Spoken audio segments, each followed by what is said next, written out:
I think what's exciting about farming is it's like the calling of our time, especially for, I think, our generation. We have this question, what sustains us? What is sustainability, you know?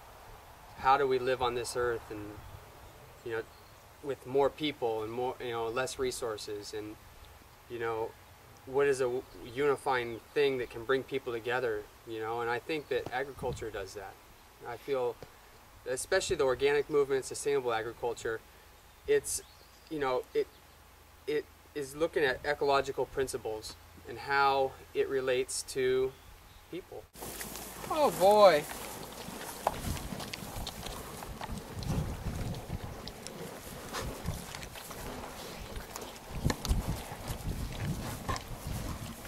I like these.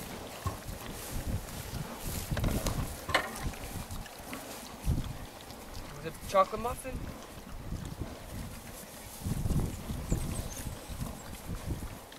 I think what's exciting about agriculture is it just brings people together, you know?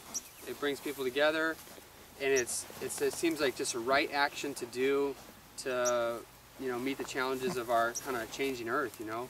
How can we grow food in a way that doesn't take too much resources, or how can we treat the land in a way that revitalizes it to, you know, replenish itself and bring, you know, and help us bring, you know, bring more crops out. It just is inspiring to people to see happy, healthy animals. It's inspiring to people to see kind of a new generation try to take up, you know, what's a very age-old vocation and do it in a way, you know, with their head held high, you know. It's like a lot of people are trying to get away from agriculture, but I think there's something special, you know, for thinking about it and being smart about how we treat the land, how we treat animals, how we plan systems.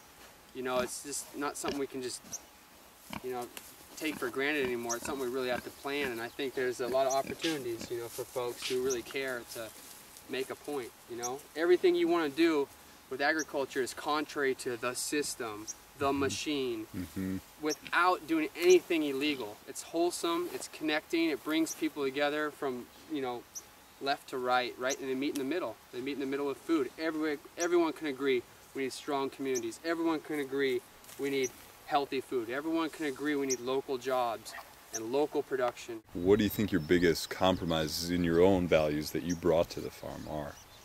You know what I'm saying? Yeah, good question.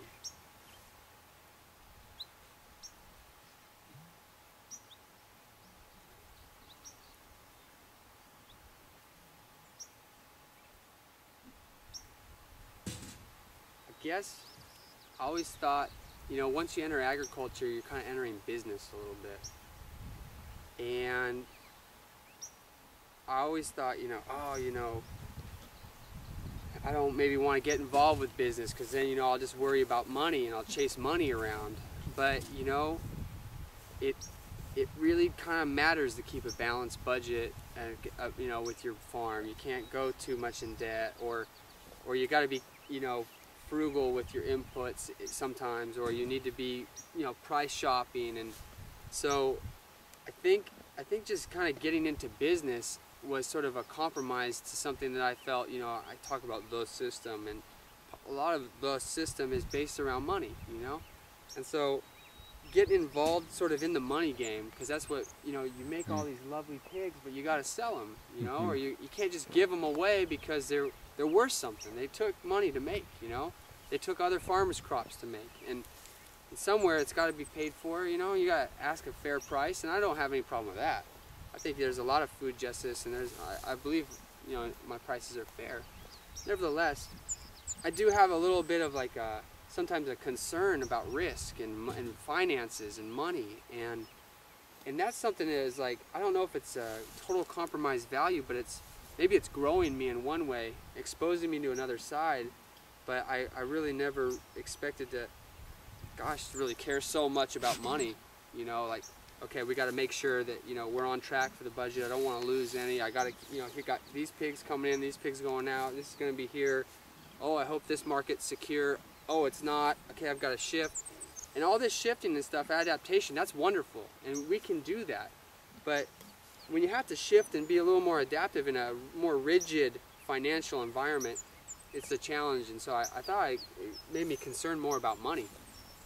And then so I realized that was for myself, you know, okay, I'm concerned about money. Well, my peers definitely got to be concerned about money. There's other young farmers, other farmers who've been farming for ages too, you know, not just young farmers. Other farmers are raising pigs and doing their best they can to sell their crops. And so I find that, you know, if I want to expand my business, I'm going to have to go into competition against what I believe are my teammates, essentially. Why do you continue doing it? Why are you going to get up and do this tomorrow?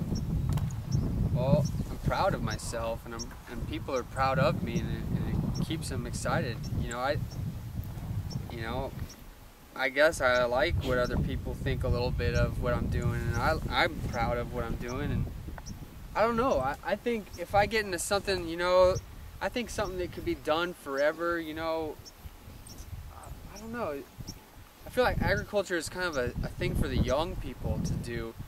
And not because, you know, their labor is worth any less. It's just because they have that energy, you know, and it does take energy where you're, you know, working in longer hours, or you're, you know, bending over to pick up, you know, feed sacks or whatever. So, I don't know. I have a lot of things I'm interested in. I'm always want to be involved in caring about, you know, and working with the earth. I know that now, and I'm not trying to be too evasive, but now is the calling for me to do this. Now is the time for me to do this. And everything has sort of opened itself up for me to do this. And so I'm called to do it now, and that keeps me going every day, is knowing that I feel like I'm where I'm supposed to be right now. I don't know in the future, you know, if things like, you know, get tight, I definitely will be involved in agriculture because I have the experience. I know what a season looks like. I'm not an expert, but I've been through it, and I've shown that I can do it. So, you know, there'll be a lot of maybe young people coming up who want to try themselves, you know, and it'd be great to teach them. So, will I do this forever? I'm not sure. I'm really not. There's limits to everything, you know, and everything has its season. Because if you had, hypothetically, man, or not, if you and Aaron had children, you think you would want them to farm? I would want them to know what it feels like to work a full day. I would want my kids to know and be proud of, you know, when you sit down to a bowl, a salad you made, or a pork chop, or, you know, some lamb you made, just to be proud of it, just to know where it came from, and just to know, yeah, I remember that day we were weeding that lettuce and it didn't look like anything, but now it's a real salad, and look at all my friends here, and they're eating it, and they're not only eating, loving it, but they're getting healthy on it. So I like my kids to know, you know, sort of just what it feels like to work a full day and be proud of it, what it feels like to make as much as you can on your own and enjoy it for the value that it has, you know, the real, true fruits of labor.